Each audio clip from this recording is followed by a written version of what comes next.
نسبت کی خبر یوں ہوتی ہے، نسبت کی اہمیت یوں ہوتی ہے کہ سیدنا حضرت یوسف علیہ السلام جب مصر کے بازار میں بیچے جا رہے تھے تو آواز آتی کہ آگے بچوں کو خاموش رہنا ہے، ان کے الجھن ہونے لگتی ہے، ادھر ادھر کے بچوں کی آواز ہے تو بار بار پھر ٹھیک ہو رہا ہے بدتمیز۔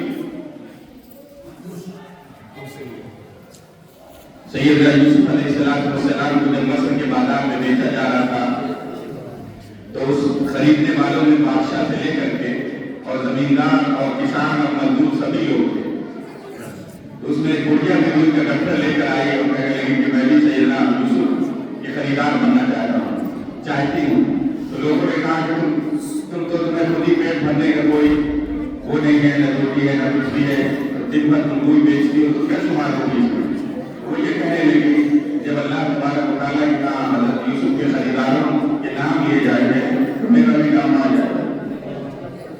تو میں یہ کہہ رہا تھا کہ تم لوگ اگر یہ سب قبولیت تاریخ آپ سے حاصل کرو تو انشاءاللہ بڑے قاری تو نہیں بنو گے، لیکن تمہیں سب سے قبولیت یہ حاصل رہے گی کہ میں کسی اللہ والے سے قرآن کو سیکھا ہے اور قرآن کی نسبت جو ہے بچوں اور اللہ کے رسول صلی اللہ علیہ وسلم نے فرمایا خیرکم من تعلم القرآن وعلمہ، کہ تمہیں بہترین شخص وہ ہے جو قرآن کو سیکھے اور سکھائے۔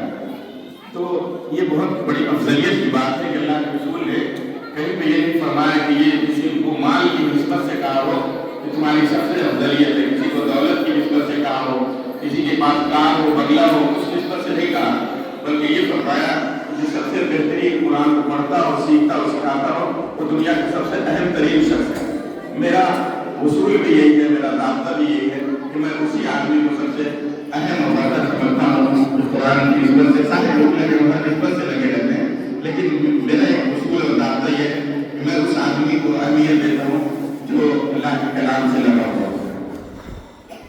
خیر قاری صاحب میری نسبت سے بیچارے بہت سارے پروگرام کو انہوں نے منسوخ کر کے آپ لوگ کے درمیان آئے، تو میں اہمیت کیوں دلا رہا تھا تم لوگوں کو بچوں کہ تم لوگ جو ہے دیکھو اسی گاؤں سے، اسی کھیت سے، اسی گھر سے ایسے ایسے پروگرام پیدا ہوئے جو پوری دنیا کے اندر جو ہے اپنا نام پیدا کرتے ہیں، اور تم لوگ بھی آپ لوگ سبھی لوگ ان کی یہاں پہ ہم لوگ ان کو سننے آئے الحمدللہ۔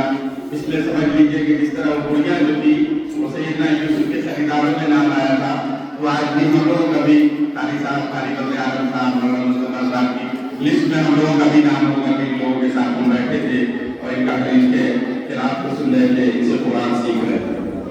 تو یہ نسبت ہے قرآن کی، اور بچوں انشاءاللہ اگر تم اس طرح ہمارے دلوں میں محبت رہے گی اور شفقت رہے گی اور یہ ساری چیزیں رہیں گی تو انشاءاللہ وہ دن دور نہیں ہے، انشاءاللہ تم لوگ بھی کامیاب، بچے بھی، عورتیں بھی، بچیاں بھی بڑی بڑی قوما بنی ہیں الحمدللہ۔ کوئی ایسا نہیں ہے کہ بچیوں یا عورتوں کا دین میں کوئی سمجھیے کہ کوئی قربانی نہیں رہی۔ حضرت عائشہ رضی اللہ عنہا کا نام سنا ہوگا بچوں تم لوگوں نے، سمجھے کہ آدھا دین جو ہے ان کے مسائل جو ہیں ان سے موقوف ہے، ان سے لگے ہوئے ہیں کہ اگر وہ نہ ہوتی تو دین کے آدھے مسائل شاید کے انس رہ جاتے۔ علماء بیٹھے ہوں جانتے ہوں گے، میں نے تو اتنا ہی کام بیان کرتی بچوں، مجھے کچھ آتا جاتا نہیں ہے، لیکن بس یہ ہے کہ ان لوگوں سے سیکھ کر ان لوگوں کے سامنے بیان کر رہا ہوں، اس لیے کہ مجھے بھی آ جائے، اللہ تعالیٰ شاید کہ میری کوئی بات ان لوگوں کی نسبت سے قبول ہو جائے۔ خیر تمام باتیں تو ہو گئی ہے دعاؤں کی، تم لوگ جس میں شریک ہو وہ تین چیزیں بتائیں کہ نسبت قرآن کی بہت اہمیت ہے۔ الحمدللہ مجھے ایک بات کی خوشی ہوئی بچوں، دیکھو یہاں پہ بڑے لوگ نہیں ہیں ہمارے گاؤں کے جو کہتے ہیں شباب، جس کو کہتے ہیں نوجوان بچے جس کو کہتے ہیں، تو وہ لوگ بھی شریک نہیں ہیں یہاں پہ بچے لوگ زیادہ ہیں اور یہاں بڑے لوگ بھی کم ہیں، لیکن مجھے اس کا نہ کوئی افسوس ہے نہ کوئی غم ہے۔ سمجھ گئے کہ نہیں بچے؟ سب لوگ سن رہے ہیں بات کو، سمجھو جو بچیاں تنگ تھے اس کو غور سے سنو ہے بچیاں، بچے بات کو سمجھو کہ یہاں پہ بڑے لوگ بھی نہیں ہیں، جو شباب جس کو کہتے ہیں نوجوان بچے، جن سے اسلام کی بنیادیں ہوتی ہیں کہ اگر وہ اسلام کو کوئی ضرورت پڑتی ہے تو بڑے لوگوں کی ضرورت پڑتی ہے، نوجوان کی ضرورت پڑتی ہے، لیکن ابھی ہماری ضرورت اور ہمارے ہاتھ اور پیر تم لوگوں کو بچوں۔ ہم جب یہاں آتے ہیں تو میں یہ چاہتا ہوں کہ بچوں کی تقریب کا کوئی انتظام کیا جائے اور وہ آئیں اور اس نسبت سے جو ہے کہ اللہ تبارک و تعالیٰ کی اہمیت کیا ہے، اور جب اس اہمیت سے ہم اور تم جڑ جائیں گے اس میں تو انشاءاللہ اللہ تبارک و تعالیٰ کا کام ہے باقی آگے تمام چیزیں عطا کرنا۔ میرے کہنے کا مقصد یہ ہے کہ اب جو لوگ نہیں آئے ان سے ہمیں کوئی تعلق نہیں ہے، لیکن جو لوگ آئے ہیں بچے، میں یہ چاہتا ہوں کہ تم آج کے مہمان نہیں ہو بلکہ انشاءاللہ کل کے تم مہمان بنو گے۔ جو اسلام کو سنبھالنا ہوگا وہ آپ لوگ سنبھالیں گے۔ جو بڑے لوگ ہیں، جو نوجوان ہیں، جب تم نوجوان ہو گئے تو وہ بوڑھے ہو جائیں گے کہ نہیں ہو جائیں گے؟ یا تم لوگ آئے ہو تو تم لوگ جیسے بہنیں ہوں گی بڑی بڑی، تم لوگ جب بڑی ہو گے تو وہ بوڑھی ہو جائیں گے تو دین کا کام کون کرے گا؟ جوان۔ اگر ایک جوان نہیں آئے تو میرے پاس دوسری نسل تیار ہو رہی ہے۔ اللہ کے رسول نے کیا فرمایا تھا کہ ہم کو مارا اور پیٹا کتنا ان لوگوں نے ٹائر مار میں بدعا کر دیجیے۔ حضرت جبریل علیہ السلام آئے کہنے لگے بتائیے تو میں ان سب کو پہاڑوں کو جوڑ کے بالکل آنے کی طرف بھیج دوں۔ اللہ کے رسول نے کہا نہیں، مجھے ان کی نسلوں سے امید ہے۔ تو بیٹا اگر کسی نے پیچھے کچھ کیا ہے غلط سا کچھ بھی کیا ہو تو خیر ہمیں اس سے کوئی لینا دینا نہیں ہے، لیکن ہماری یہ نسلیں جو نہیں ہیں اس پہ اگر ہم محنت کریں گے تو یہ کل جا کر کے یہ چار چاند لگا دیں گے۔ ہم نے سنا ہے کہ اپنے ملک پاکستان عمران خان وزیر اعظم ہوا کرتے تھے، انہوں نے ایک بات کہی تھی کہ آج بھلے میں جیل کے اندر ہوں، آج میں بھلے کہیں اندر ہوں، لیکن میں نے جو نسلیں تیار کر دی ہیں وہ کل آ کر کے ہمارے ساتھ کھڑی ہوں۔ وہی آج وہاں کی ہسٹری ہے کہ وہ جیل میں بیٹھا ہوا اپنا الیکشن جیت جاتا ہے۔ کیوں؟ انہوں نے ایسی نسل تیار کر دی محمد رسول اللہ صلی اللہ علیہ وسلم والی کہ کہیں بھی وہ رہے گا تو انشاءاللہ اس کا انقلاب پیدا ہو جائے گا۔ تو مجھے میں کہنے کا مقصد یہ ہے کہ ہر آدمی جو ہے، یہ بچے جو ہیں انشاءاللہ یہ کوئی بس سمجھے کہ سارے بچوں کو اکٹھا کر لیا ہے انہوں نے، اپنی باتیں کر رہے ہیں، کون سنے گا، کس کو سمجھ میں آئے گی بات، نہیں سمجھ میں آئے گی، ہمیں کوئی لینا دینا نہیں۔ میرا اللہ مجھ کو جانتا ہے کہ میں نے کیوں ان کو بگایا، اور میرے دل میں ایک بات ضرور ہے کہ انہی میں سے وہ چار چاند نکلیں گے جو دین کو سنبھال لیں گے، ہمارے گاؤں کو، ہمارے علاقے کو، سب چیزوں کو سنبھال لیں گے۔ دیکھیے میں بار بار کہہ رہا ہوں کہ دیکھیے اپنے گاؤں کے خالق صدر اعظم صاحب ہیں، اپنے گاؤں کے مولانا مصطفیٰ صاحب ہیں کہ نہیں ہے؟ لوگ بھی انشاءاللہ انقلاب پیدا کریں۔ ہم نے ایک آیت پڑھی تھی بچے لوگ کہ اللہ تبارک و تعالیٰ نے قرآن میں سب سے پہلی آیت جو ہے وہ فرمایا پڑھنے کے لیے فرمایا گیا، اقرأ باسم ربک الذی خلق کہایا گیا۔ قرآن کی سب سے پہلی سورت ہے، سب سے پہلی آیت ہے، اور سب سے پہلے اللہ کے رسول صلی اللہ علیہ وسلم پہ یہ آیت نازل ہوئی۔ اب یہ آیت کا مقصد کیا ہے؟ بہت مختصر قاری صاحب اس کو بیان کریں گے، میں تو ایسے ہی آگے ویسے چاپلوسی کرنے کا مسئلہ ضرور ہے، محمود کرنے کا ہے کہ میں میں اپنا ایک وہ بتانے کے لیے آیا ہوں، میرا ٹارگیٹ آگے کیا ہے۔ خیر میں آج کا ترجمہ بتاتا ہوں کہ اللہ نے کہا کہ اپنے رب کے نام سے پڑھو جس نے تمہیں پیدا کیا۔ تو بیٹا ایسا مت سمجھ لینا تم لوگ سارے کے سارے کہ ہم صرف تم کو کہہ رہے ہیں کہ قرآن شریف پڑھا کرو، ٹھیک ہے؟ کسی بچے کو میں نے یہ نہیں کہا کہ صرف قرآن شریف پڑھو، قرآن شریف کی میں نے اہمیت دلائی، اس کی برکت سے سب کچھ پڑھ لو۔ یہ ہے اصل چیز کہ اللہ نے کہا ہے کہ اپنے نام سے پڑھو، جس سے تم کو پیدا کیا۔ پڑھنے کا لفظ جو ہے اس میں کسی جو ہے بتایا نہیں ہے کہ تم یہ پڑھ لو، یہ پڑھ لو، یہ پڑھ لو، نہیں، سارے علم کو پڑھو اور قرآن کو بھی لے کے چلو۔ اس کی نسبت سے تمہارے اندر وہ جو سارے علم ہے دنیا وہ سب آسانی سے تمہارے اندر آ جائے، ٹھیک ہے؟ سب سے پہلے جو ہے یہ قرآن کا پڑھنا ہے۔ الحمدللہ قرآن کی تعلیم آپ کو حاصل کی، سمجھ گئے؟ ان میں سے بچے سمجھدار ہوں گے، ابھی مجلس ختم ہوگی، قاری صاحب کے پاس قرآن شریف لے کے آ جائیں، کہیں گے قاری صاحب ایک آیت ذرا سن لیجیے اور مجھے پڑھا دیجیے، ایک نسبت حاصل ہو جائے گی۔ تو اگر کہیں اللہ تبارک و تعالیٰ کیا پکڑ ہونے لگے گی، تم لوگ یہ کہہ دینا، بچے بچیوں سن لو، تم لوگ یہ کہہ دینا کہ اگر پکڑ ہو جائے اور اللہ تبارک و تعالیٰ کہتے ہیں کہ اس کو جہنم میں ڈال دو، تو تم لوگ یہ کہنا کہ اللہ تبارک و تعالیٰ مجھے معاف کیجیے گا، میں نے آپ کا کلام صرف آپ کے قرآن کی اہمیت سے میں نے کسی قاری کو سنایا، تم لوگ جنت میں چلے جاؤ۔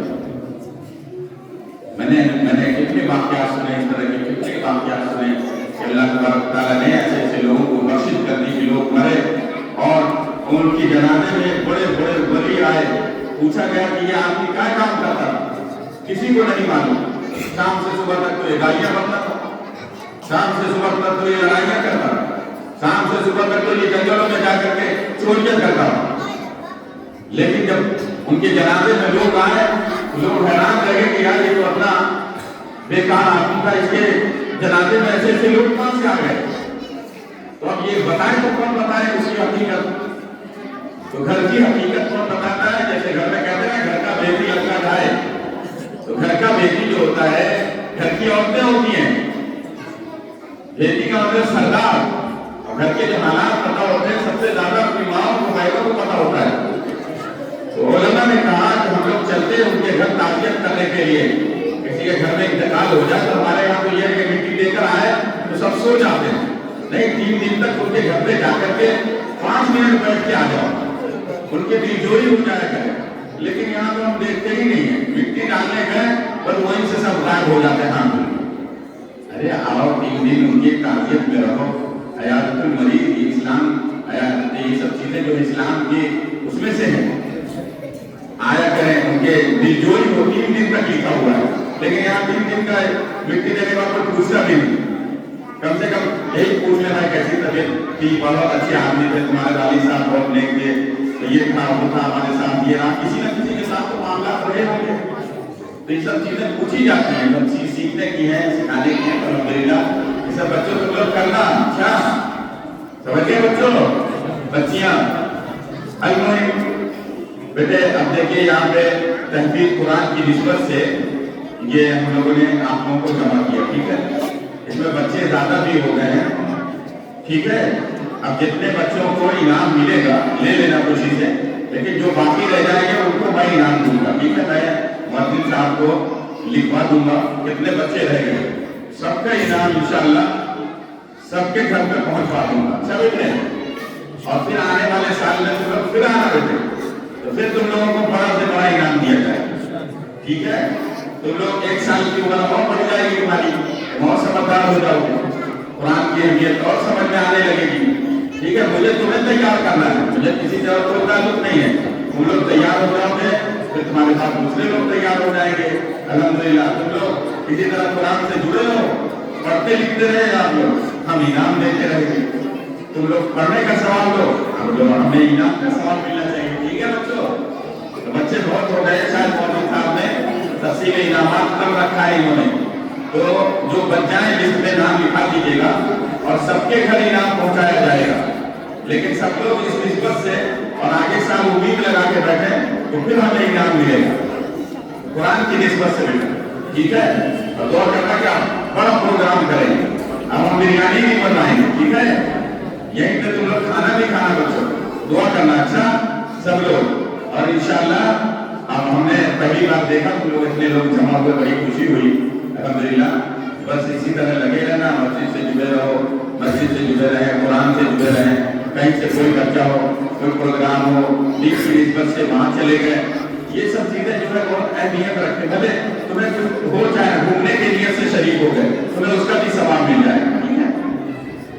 المہم اب تمہیں یہ بتا دیں بچوں بچیاں کہ تمہارے فیوچر کے لیے یعنی آنے والے وقت کے لیے میں نے کیا کیا ہے، ٹھیک ہے؟ یہ بھی خوشی کی بات ہے تم لوگوں کے کہ میں نے آنے والے وقت کے لیے جو میرا پروجیکٹ ہے وہ میں بتا دوں تمہیں۔ الحمدللہ یہ مسجد عمر بن خطاب رضی اللہ تعالیٰ عنہ، سیدنا عمر رضی اللہ تعالیٰ عنہ خلیفۃ المسلمین رہے ہیں، جن کے زمانے میں بھیڑ اور بکریاں ایک ہاتھ سے پانی کیا کرتی تھی، ٹھیک ہے؟ ان کا مطلب یہ تھا عدل و انصاف، عدل و انصاف، اور مطلب یہ حقیقت یہی ہے، صداقت یعنی حقیقت بولنا، ان کو مقصد یہ نہیں ہے کہ تمہیں ولی بنا دیں ایک ہی دن، نہیں، دھیرے دھیرے سب کچھ ہوتا جائے گا۔ لیکن آپ لوگ کے لیے پروجیکٹ لے کر آیا کہ مسجد بن کے تیار ہو گئی ہے الحمدللہ حضرت عمر رضی اللہ تعالیٰ عنہ کے نام سے۔ ہم نے کیوں نام رکھا؟ ہم نے بچوں کیوں نام رکھا؟ اس لیے رکھا کہ حضرت عمر رضی اللہ تعالیٰ عنہ ایسے خلیفہ تھے جنہوں نے پورے دنیا کے اندر آج کی تاریخ تک کوئی ایسا بادشاہ، کوئی ایسا پرائم منسٹر نہیں گزرا جس نے اتنے بڑے حلقے پہ حکومت کیا، ٹھیک ہے؟ اور انہی کا ایک زمانہ تھا کہ ان کے زمانے میں بتایا میں نے ابھی کہ ایک ہی گھاٹ سے شیر اور بکریاں پانی پیا کرتی تھی۔ ایک مرتبہ مدینے میں ایک شخص داخل ہوا اور حضرت عمر رضی اللہ تعالیٰ عنہ کو ڈھونڈنا کہ کہاں ہے خلیفۃ المسلمین، تو لوگوں نے کہا کہ ان کا تو انتقال ہو گیا، تو کہنے لگے